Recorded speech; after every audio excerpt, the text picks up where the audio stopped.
ବହୁତ ଦିନ ତଳର କଥା। ଗୋଟିଏ ଜଙ୍ଗଲରେ ଗୋଟିଏ ବାଘଟିଏ ମନ ଖୁସିରେ ବୁଲୁଥାଏ। ବାଘଟି ସେଦିନ ବହୁତ ଖୁସି ଥିଲା, କାରଣ ସେ ସକାଳୁ ସକାଳୁ ଶିକାର ଖୋଜୁ ଖୋଜୁ ଗୋଟିଏ ହରିଣଟିକୁ ଶିକାର କରିଥିଲା। ଆଉ ସେ ହରିଣଟିକୁ ଖାଇ ତାର ପେଟ ଭର୍ତ୍ତିଥିଲା। ସେ ବଣରେ ବହୁତ ଘାସପତ୍ର ଥିଲା। ଗୋଟିଏ ଗାଈଟିଏ ସେ ଘାସପତ୍ର ଖାଉଥାଏ। ଗାଈଟିକୁ ଦେଖି ବାଘଟି ମନେ ମନେ ଭାବିଲା, ଆରେ ଇଏ କ'ଣ? ଆଜି କ'ଣ ସକାଳୁ ସକାଳୁ ଦିଟା ଶିକାର ମିଳିଲାଣି ମତେ। ମୁଁ ତ ଭାବିବି ନଥିଲି। ଆରେ ବା, ଗାଈଟା ଦେଖିବାକୁ କେତେ ସୁନ୍ଦର। ଖାଇଲେ ତ ଭାରି ମଜା ଆସିଯିବ। ହେଲେ ଆଜି ତ ମୋ ପେଟରେ ଟିକେ ବି ହେଲେ ଭୋକ ନାହିଁ। ଏବେ ତ ହରିଣଟାକୁ ଖାଇକି ଆସୁଛି, ଆଉ ଏବେ ପୁଣି ଏତେ ବଡ଼ ଗାଈଟାକୁ କେମିତି ଖାଇବି ଯେ? ଖାଇ ହେବନି। କ'ଣ କରିବି ତାହେଲେ? ପାଖରେ ତ ଗୋଟେ ଘର ଦେଖାଯାଉଛି। ଲାଗୁଛି ଏଇ ଗାଈଟା ବୋଧେ ଏଇ ଘର ଭିତରେ ରହୁଛି। ତାହେଲେ ତ ଆଉ କିଛି ଚିନ୍ତା କରିବାର ନାହିଁ। କାଲିକି ଆସି ଆକୁ ଖାଇବି। ଆଜି ଯାଉଛି ଫେରିଯିବି।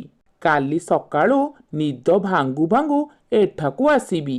ଏଇ କଥା କହି ବାଘଟି ସେଠାରୁ ଚାଲିଗଲା। ଗାଈଟି ଘାସ ଖାଉ ଖାଉ ସନ୍ଧ୍ୟା ହୋଇଗଲା।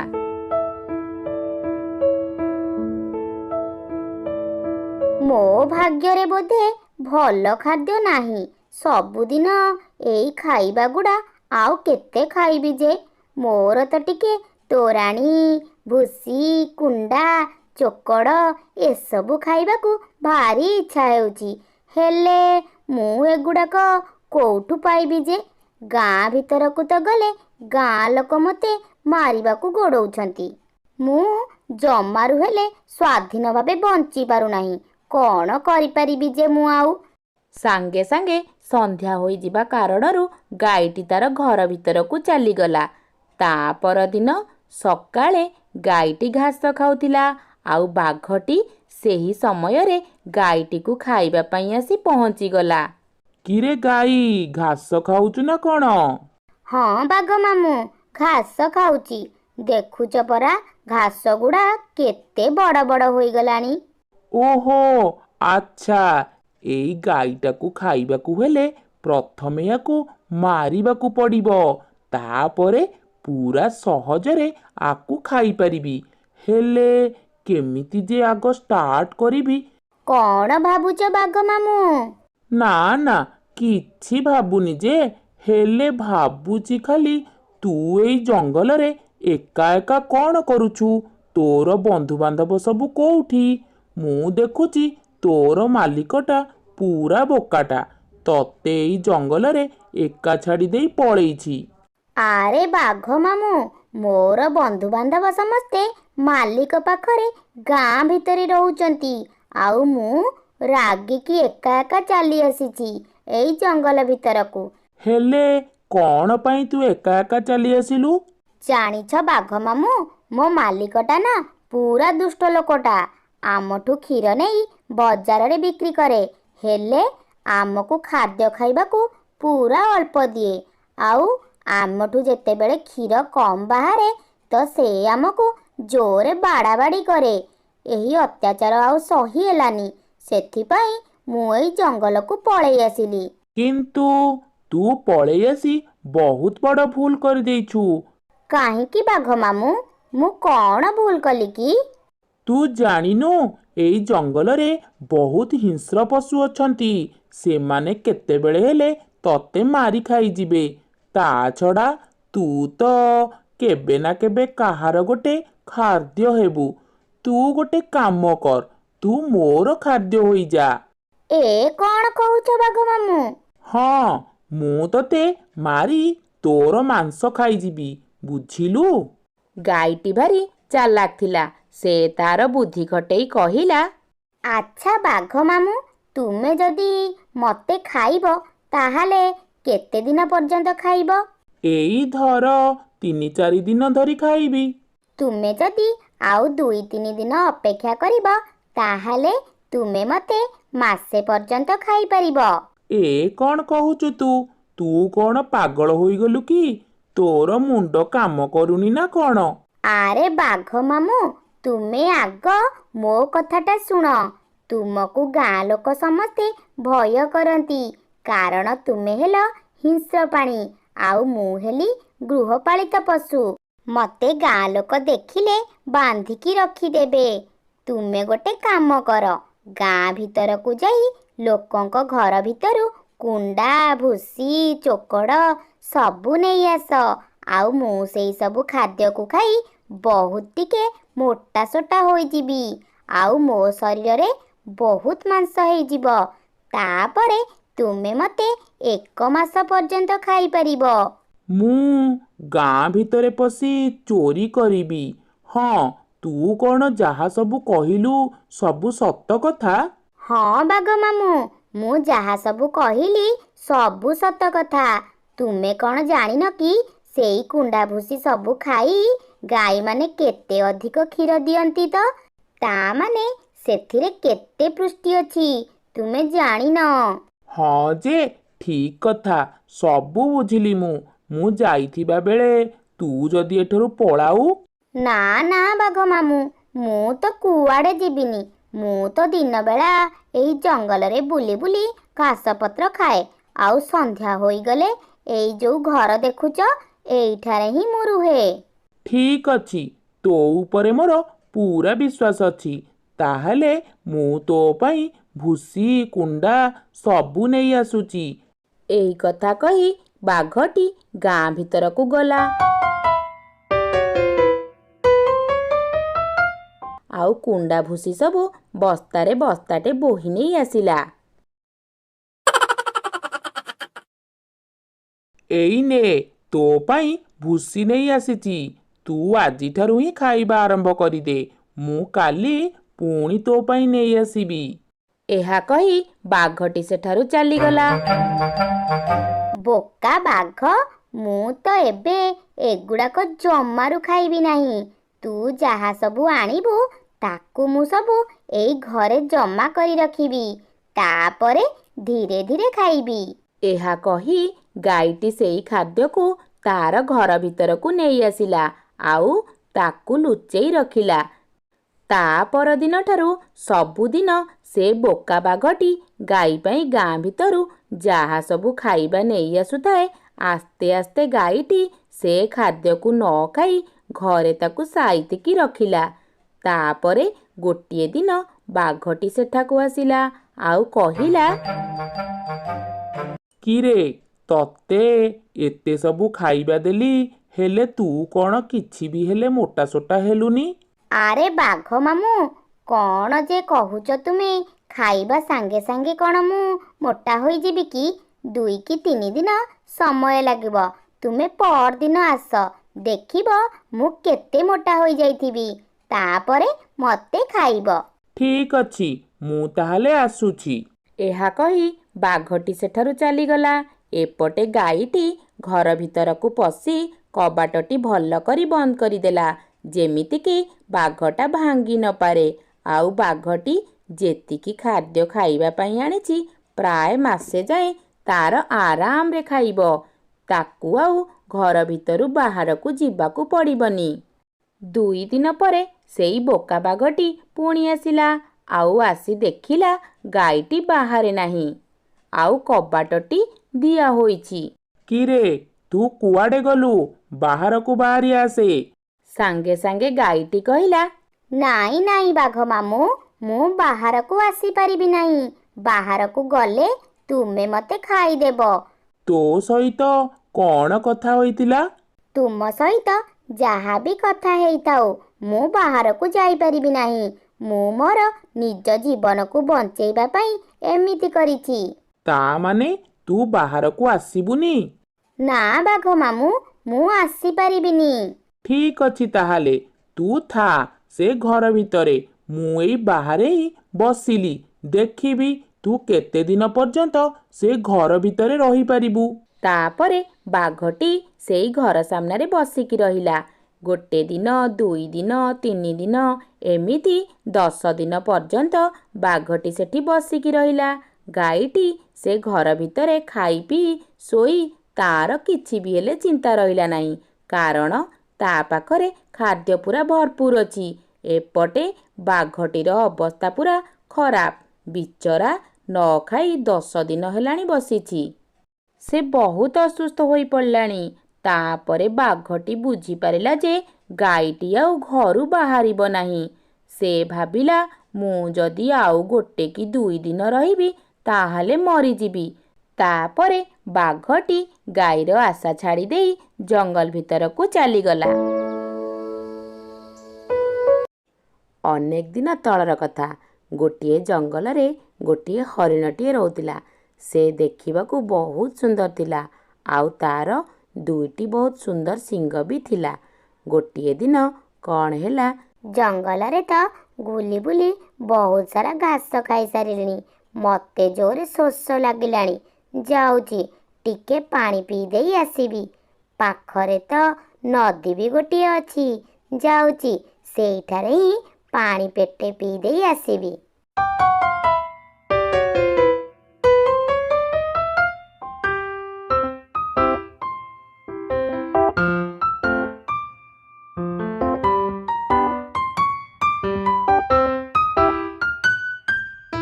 ହରିଣଟି ପାଣି ପିଇବା ସମୟରେ ତାର ପ୍ରତିଛବି ପାଣିରେ ଦେଖିବାକୁ ପାଇଲା, ଆଉ କହିଲା, ଆରେ ଏଇ ତ ମୋର ଛବି ବୋଧେ ଏଇ ପାଣିରେ ଦେଖାଯାଉଛି। ମୁଁ ଏତେ ସୁନ୍ଦର ଦେଖିବାକୁ, ଆଉ ମୋ ମୁଣ୍ଡରେ ଥିବା ଶିଙ୍ଗ 2ଟି ତ ମୋ ମୁହଁକୁ ଆହୁରି ସୁନ୍ଦର କରିଦେଉଛି। ମୋର ଏତେ ସୁନ୍ଦର ଶିଙ୍ଗ, ଏମିତିକା ଶିଙ୍ଗ ଏ ସାରା ଜଙ୍ଗଲରେ ଆଉ କାହାର ବି ନାହିଁ। ଶିଙ୍ଗ ତ ନୁହେଁ, ଲାଗୁଛି ରାଜାର ମୁକୁଟ ପରି। ଆଉ ମୋର ପାଦ ବି କେତେ ଚିକ୍କଣ, ପାଦକୁ ଶିଙ୍ଗ। ଓହୋ, କ'ଣ ଦେଖାଯାଉଛି ମ! ଏମିତି ସବୁ କହି ହରିଣଟି ପାଣି ପିଇ ଜଙ୍ଗଲ ଭିତରକୁ ଚାଲିଗଲା। କିଛି ବାଟ ଯିବା ପରେ ଗୋଟିଏ ମାଙ୍କଡ଼ ସହିତ ତାର ଦେଖା ହେଲା। ଆରେ ଏ ମାଙ୍କଡ଼, ଦେଖ ଦେଖ ମୋର ଶିଙ୍ଗକୁ ଦେଖ। ଶିଙ୍ଗ 2ଟି ମୋର କେତେ ସୁନ୍ଦର। କହିଲୁ ତୁ, ମୁଁ ସତ କହୁଛି କି ନାଇଁ? ହଁ ହଁ, ଏଗୁଡ଼ାକ ସତରେ କେତେ ସୁନ୍ଦର ଦେଖାଯାଉଛି। ତୋର ତ ଏଇ ଶିଙ୍ଗ ପାଇଁ ତୁ କେତେ ସୁନ୍ଦର ଦେଖାଯାଉଛୁ। ମୋର ଯଦି ତୋ ପରି ଶିଙ୍ଗ ଥାନ୍ତା, ମୁଁ ବି ସମସ୍ତଙ୍କୁ ଏମିତି ବୁଲି ବୁଲି ଦେଖାନ୍ତି। ମୋର ତ ଶିଙ୍ଗ ନାହିଁ, ଅଛି ଗୋଟିଏ ଲାଞ୍ଜ। ଏଇ ଲାଞ୍ଜ ସାହାଯ୍ୟରେ ମୁଁ ଦିନଯାକ କେତେ କ'ଣ କାମ କରୁଛି। ମାଙ୍କଡ଼ଠାରୁ ନିଜ ଶିଙ୍ଗର ପ୍ରଶଂସା ଶୁଣି ହରିଣଟି ଆହୁରି ଖୁସି ହୋଇଗଲା। ତାର ସେଇ ସୁନ୍ଦର ଶିଙ୍ଗ ପାଇଁ ସେ ବହୁତ ଗର୍ବ କଲା। ସେ ଗର୍ବର ସହ ସେ ଜଙ୍ଗଲ ଭିତରେ ବୁଲିବାକୁ ଲାଗିଲା।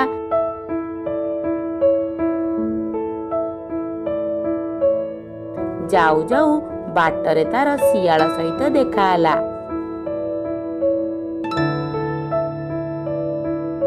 ଆରେ ଏ ଶିଆଳ, କୁଆଡ଼େ ଯାଉଛୁ? ଯାଉଛି ଶିକାର ଖୋଜିବାକୁ। ହଁ, ଭଲ ଭଲ, ଖୋଜିକି ଶିକାର ଖାଇଲେ ବହୁତ ଭଲ। ଦେଖ ଦେଖ, ତୋ ପରି ମୋର ବି କେମିତି 4ଟା ପାଦ ବି ଅଛି। ହେଲେ ଛାଡ଼, ତୁ ତ ନିଜକୁ ନିଜେ ଭାରି ଚାଲାକ ବୋଲି ଭାବୁ। ହେଲେ ମୋ ପରି ଏତେ ସୁନ୍ଦର ତୁ ବିଲକୁଲ ବି ନୁହେଁ। ଏମିତି କ'ଣ ତୁ କହୁଛୁ ବା? କ'ଣ ହେଇଛି ତୋର ଆଜି? କାରଣ ମୋର ଶିଙ୍ଗ ଅଛି, ହେଲେ ତୋର ଶିଙ୍ଗ ନାହିଁ। ମତେ ଦେଖ, ମୋର କେତେ ସୁନ୍ଦର 2ଟି ଶିଙ୍ଗ ଅଛି। ମୋର ଏଇ ଶିଙ୍ଗ 2ଟି ମୋର ଭାରି ଗର୍ବ। କିଛି ବୁଝିଲୁ କି ନାଇଁ ବା ଏ ଚାଲାକ ଶିଆଳ? କିଛି ବୁଝିଲୁ? ହଁ କି? ହଁ ହଁ, ତୋର ତ ଏଇ ଶିଙ୍ଗ 2ଟି ଭାରି ସୁନ୍ଦର। ମୋର ଯଦି ତୋ ପରି ଏମିତି 2ଟି ଶିଙ୍ଗ ଥାନ୍ତା, ତାହେଲେ ଭାରି ଭଲ ହୋଇଥାନ୍ତା। ଏହା କହି ଶିଆଳ ସେଠାରୁ ଚାଲିଗଲା। ହରିଣଟି ମନ ଖୁସିରେ ଜଙ୍ଗଲ ଭିତରେ ବୁଲିବାକୁ ଲାଗିଲା। ଏମିତି ବାଟରେ ଯାହା ସହିତ ସେ ଦେଖା ହେଉଥିଲା, ତାକୁ ସେ ତାର ଶିଙ୍ଗକୁ ଦେଖାଉଥିଲା। ଗୋଟିଏ ଦିନ ହରିଣ ଜଙ୍ଗଲରେ ଘାସ ଖାଉଥିଲା। ସେତିକିବେଳେ ତା ପଛରେ ଗୋଟିଏ ଶିକାରୀଟିଏ ଆସିଲା, ଆଉ ସେ ହରିଣକୁ ଧରିବା ପାଇଁ ତା ପଛରେ ଦୌଡ଼ିଲା। ହରିଣ ତାର ଜୀବନକୁ ବଞ୍ଚେଇବା ପାଇଁ ଦୌଡ଼ିବାକୁ ଲାଗିଲା। ଦୌଡ଼ିଲା, ହେଲେ ଗୋଟିଏ ଡାଳରେ ତାର ଶିଙ୍ଗଟି ଲାଗିଗଲା। ସେ ବହୁତ କଷ୍ଟରେ ତାର ଶିଙ୍ଗକୁ ସେଠାରୁ ବାହାର କଲା, ଆଉ ଖୁବ୍ ଜୋରରେ ଦୌଡ଼ିବାକୁ ଲାଗିଲା। ଦୌଡ଼ି ଦୌଡ଼ି ଟିକେ ଦୂରକୁ ଯାଇ କହିଲା, ମୁଁ ମୋର ପାଦଗୁଡ଼ିକୁ କେତେ ଅବହେଳା କରିଛି। ପାଦଗୁଡ଼ିକୁ ମୁଁ ଜମା ବି ଭଲ ପାଉନଥିଲି। ଆଜି ଏଇ ପାଦ ପାଇଁ ମୁଁ ଶିକାରୀଠାରୁ ବଞ୍ଚିଗଲି। ଆଉ ଯୋଉ ଶିଙ୍ଗ ପାଇଁ ମୁଁ ଏତେ ଗର୍ବ କରୁଥିଲି, ତାରି ପାଇଁ ଆଜି ମୁଁ ବିପଦରେ ପଡ଼ିଗଲି। ନଦୀ କୂଳରେ ଗୋଟିଏ ଦୁଷ୍ଟ ଶିଆଳଟିଏ ରହୁଥିଲା। ଦିନସାରା ସେ ଶୋଇ ରୁହେ। ସନ୍ଧ୍ୟା ହେବା ମାତ୍ରେ ଶିକାର ଖୋଜିବା ପାଇଁ ବାହାରକୁ ବାହାରି ପଡ଼େ। ନଦୀ କୂଳରେ ନଦୀ ଆଡ଼କୁ ଲାଞ୍ଜ କରି ଶୋଇ ରୁହେ। ଲାଞ୍ଜକୁ ଯେତେବେଳେ କଙ୍କଡ଼ା କାମୁଡ଼ି ଧରେ, ସେ କଙ୍କଡ଼ାଟିକୁ ଟାଣି ଆଣି ଖାଇଦିଏ। ମସ୍ ମସ୍ କରି ପାକୁଳେଇ ପାକୁଳେଇ ଖାଇଦିଏ। କଙ୍କଡ଼ା ଖାଇବାକୁ ଶିଆଳଟି ବହୁତ ପସନ୍ଦ କରେ। ଗୋଟିଏ ଦିନ ଶିଆଳଟି ଯେତେ ଖୋଜିଲେ ବି କଙ୍କଡ଼ା ଖୋଜି ପାଇଲା ନାହିଁ। ବନ୍ୟା ଯୋଗୁଁ କଙ୍କଡ଼ାମାନେ ସବୁ ଭାସି ଯାଇଛନ୍ତି। କଙ୍କଡ଼ା ନ ପାଇ ସେ ବହୁତ ଚିନ୍ତାରେ ପଡ଼ିଗଲା। ଆଉ ତା ମୁଣ୍ଡକୁ କିଛି ବୁଦ୍ଧିବାଟ ବି ଦେଖାଗଲାନି। କଙ୍କଡ଼ା ନ ପାଇ କିଛି ସମୟ ପରେ ସେ ଦେଖିବାକୁ ପାଇଲା ଟିକେ ଦୂରରେ ଦୁଇଟି ମୂଷାଛୁଆ ଖେଳୁଛନ୍ତି। ଆଉ ତାଙ୍କ ମା' ବି ତାଙ୍କ ପାଖରେ ନଥିଲା। ଧୂର୍ତ୍ତ ଶିଆଳ ତାଙ୍କୁ ଦେଖି ଆଉ ଲୋଭ ସମ୍ଭାଳି ପାରିଲା ନାହିଁ। ଭାବିଲା, କଙ୍କଡ଼ାଠୁ ମୂଷା ବି ବହୁତ ସୁଆଦିଆ। ଚୁପି ଚୁପି ଶିଆଳ ସେଇ ମୂଷାମାନଙ୍କ ପାଖକୁ ଗଲା। ମନେ ମନେ କହିଲା, ଏଇ ମୂଷା ଛୁଆଗୁଡ଼ିକ କେତେ ସୁନ୍ଦର। ତାଙ୍କୁ ଖାଇପାରିଲେ ମୋ ପେଟଟା ପୁରା ପୂରିଯିବ। କାହିଁ ଏଇ ଆଖପାଖରେ ତ ତା ମାଆକୁ ଦେଖିବାକୁ ପାଉନି। ଏଇ ତ ସୁଯୋଗ। ହା ହା ହା ହା। ଏମିତି କହିଛି କି ନାହିଁ, ସାଙ୍ଗେ ସାଙ୍ଗେ ଯାଇ ଶିଆଳ ସେ ଦୁଇ ମୂଷାଛୁଆଙ୍କୁ ଧରି ପକେଇଲା। ତାପରେ ସେ ମୂଷାଛୁଆ ଦୁଇଟି ଭାରି ଭୟ ପାଇଗଲେ। ମା ବୋଲି ଜୋରେ ଚିତ୍କାର କରି ଚାଲିଲେ। ମା ମୂଷାଟି ଦୌଡ଼ି ଆସି ଦେଖିଲା ତାର ଛୁଆ ଦୁଇଟି ବିପଦରେ ପଡ଼ିଛନ୍ତି। କିନ୍ତୁ ସେ କେମିତି ତାର ଛୁଆଙ୍କୁ ବଞ୍ଚେଇବ, ସେ କଥା ଭାବୁଥାଏ। କାଳେ ତା ପାଖକୁ ଗଲେ ସେ ଛୁଆଙ୍କୁ ଖାଇଦେବ।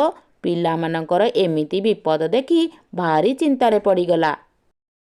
ହେ ପ୍ରଭୁ, ମୁଁ କ'ଣ କରିବି? ମୋ ଛୁଆ ଦିଟାଙ୍କୁ କେମିତି ରକ୍ଷା କରିବି? ସେ ମୂଷାଛୁଆ ଦୁଇଟି ଛୋଟ ହେଲେ କ'ଣ ହେଲା, ଭାରି ଚାଲାକ ଥିଲେ। ସେମାନେ ଶିଆଳର ହାତରେ ବନ୍ଦୀ ଥିଲେ ବି ଟିକେ ବି ହେଲେ ବିଚଳିତ ହେଉନଥିଲେ। ବରଂ ସୁଯୋଗ ଖୋଜୁଥିଲେ ଶିଆଳ ସହିତ କେମିତି କଥା ହୋଇ ଶିଆଳକୁ ବୋକା ବନାଇ କେମିତି ନିଜେ ଖସି ଯାଇପାରିବେ, ସେ ବିଷୟରେ ଭାବିବାକୁ ଲାଗିଲେ। ଶିଆଳ ମଉସା, ନଦୀ କୂଳରୁ କଙ୍କଡ଼ା ଛାଡ଼ିକି ଆମକୁ ଖାଇବା କ'ଣ ଦରକାର ପଡ଼ିଲା? ନା, ମାନେ କଙ୍କଡ଼ାଠାରୁ ତୁମେ ହେଲ ବହୁତ ସ୍ୱାଦିଷ୍ଟ। ଆମେମାନେ ବିଲକୁଲ ସ୍ୱାଦିଷ୍ଟ ନୁହେଁ। ସ୍ୱାଦିଷ୍ଟ ହେଲା ହଂସ ନହେଲେ କୁକୁଡ଼ାର ଛୁଆ। ସେସବୁ କ'ଣ ମୋର ଭାଗ୍ୟରେ ଅଛି କି? ଆମେ ତୁମ ପାଇଁ ବ୍ୟବସ୍ଥା କରିଦେବୁ।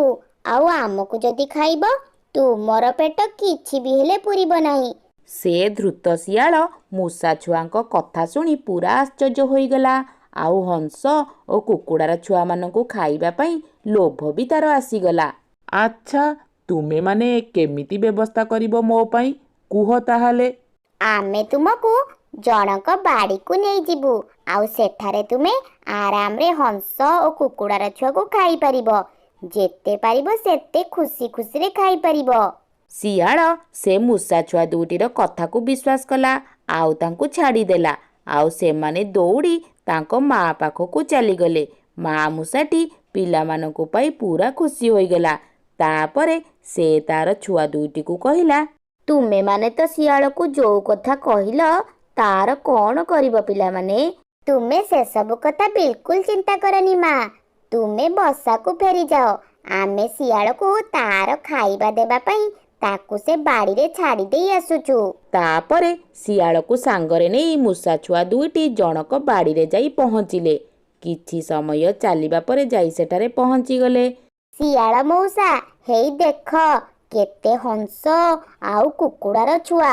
ତୁମେ ତୁମ ଇଚ୍ଛାରେ ଆରାମରେ ଧରି ଖାଅ। ଆମେମାନେ ଟିକେ ଏଠାରେ ଶୋଇ ପଡ଼ୁଛୁ। ଏତେ ଗୁଡ଼ିଏ ହଂସ ଓ କୁକୁଡ଼ାର ଛୁଆମାନଙ୍କୁ ଦେଖି ଶିଆଳ ପୁରା ଲୋଭେଇଗଲା। ସେ ଗୋଟେ ଥର ବି ତାର ବିପଦର କଥା ଚିନ୍ତା କଲାନି। ସେ ମୂଷା ଛୁଆ ଦୁଇଟିକୁ ଧନ୍ୟବାଦ ଦେଇ କୁକୁଡ଼ା ଓ ହଂସର ଛୁଆକୁ ଖାଇବାକୁ ଚାଲିଲା। ସେ ମାଲିକର ଗୋଟିଏ ପୋଷା କୁକୁରଟିଏ ଥିଲା। ସେ ସେଠାରେ ବସି ଜଗି ରହୁଥିଲା। ଶିଆଳ ଯିବା ମାତ୍ରେ ମୂଷା ଛୁଆ ଦୁଇଟି କୁକୁରର ପାଖକୁ ଦୌଡ଼ିଲେ। ସେତେବେଳେ କୁକୁରଟି ଘୁମଉଥିଲା। କ'ଣ ମୋ କୁକୁର ମଉସା, ଏମିତି ଯଦି ତୁମେ ଘୁମେଇବ ତାହେଲେ ତ ଚଳିବନି। ଦେଖ, ସେପଟେ ଗୋଟିଏ ଶିଆଳ ଆସି ତୁମ ମାଲିକର ହଂସ ଓ କୁକୁଡ଼ାର ଛୁଆକୁ ଖାଇଲାଣି। କୁକୁରଟି ମୂଷା ଛୁଆ ଦୁଇଟିର କଥା ଶୁଣି ରାଗିକି ଉଠିଲା। ସେ ଜୋରେ ଜୋରେ ଭୋ ଭୋ କରି ତାର ମାଲିକକୁ ଡାକ ପକାଇଲା। ମାଲିକ ବୁଝିପାରିଲା ଯେ ତାର ବାଡ଼ିକୁ ଚୋର କିମ୍ବା ଶିଆଳ ଆସିଛି। ସେଥିପାଇଁ ସେ ଦୌଡ଼ିଗଲା। ସେତେବେଳେ ପର୍ଯ୍ୟନ୍ତ ବି ଶିଆଳ କିଛି ବି ହେଲେ ହଂସ କି କୁକୁଡ଼ାର ଛୁଆ ଖାଇପାରିନଥିଲା। ମାଲିକଟି ଦେଖିଲା ଶିଆଳ ସେଠାରେ ବୁଲୁଛି। ସେ କିଛି କୌଶଳ କରି ଜାଲ ପକାଇ ଶିଆଳଟିକୁ କାବୁ କରିନେଲା। ଶିଆଳଟି ଭୀଷଣ ବିପଦରେ ପଡ଼ିଗଲା। ବଞ୍ଚାଅ ବଞ୍ଚାଅ କହି ଜୋରେ ଚିତ୍କାର କରି ଚାଲିଲା, ହେଲେ କିଛି ଲାଭ ହେଲା ନାହିଁ। ବନ୍ଧା ହୋଇ ପଡ଼ି ରହିଲା ଶିଆଳଟି। ଶିଆଳଟି ମନେ ମନେ ଭାବିଲା, ମୁଁ ଏତେ ଚାଲାକ ହୋଇବି ସାମାନ୍ୟ ମୂଷା ଛୁଆ ଦୁଇଟିର କଥାରେ ମୁଁ କେମିତି ପଡ଼ିଗଲି? ତାଙ୍କ ଦିଟାକୁ ନ ଖାଇ ମୁଁ ଛାଡ଼ି ଦେଇ ବଡ଼ ବୋକା କାମ କଲି। ଏବେ ମୋତେ କିଏ ରକ୍ଷା କରିବ ଯେ? ସେପଟେ ମୂଷା ଛୁଆ ଦୁଇଟି ଶିଆଳକୁ ଜାଲରେ ଫସାଇ ଖୁସି ଖୁସିରେ ତାଙ୍କ ମା ପାଖକୁ ଚାଲିଗଲେ। ଆଉ ମାଆକୁ ସବୁ ଘଟଣା କହିଲେ। ଆଉ ମା ମୂଷାଟି ମଧ୍ୟ ବହୁତ ଖୁସି ହେଲା। ଆଉ ତାର ଛୁଆ ଦୁଇଟିକୁ ପ୍ରଶଂସା କଲା।